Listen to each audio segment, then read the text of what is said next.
جب سنی یا نبی سلام علیکہ کہتا ہے تو خوارج اس پہ اعتراض کرتا ہے کہ کیا نبی تمہارے اس سلام کو سنتے ہیں؟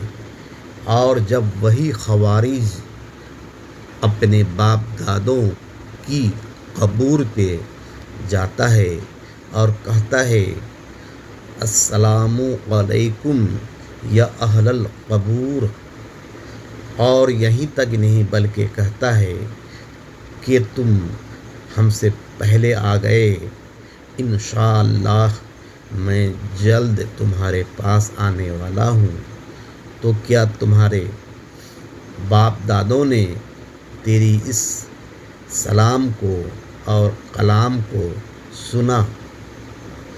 تم کہو گے کہ نہیں، بلکہ ان کی ارواح سنتی ہے۔ تو کیا تمہارے باپ دادوں کی ارواح برزخ سے تیرے اس سلام کو سن سکتی ہے اور ہمارے نبی صلی اللہ علیہ وسلم مدینہ سے میرے سلام کو نہیں سن سکتے ہیں؟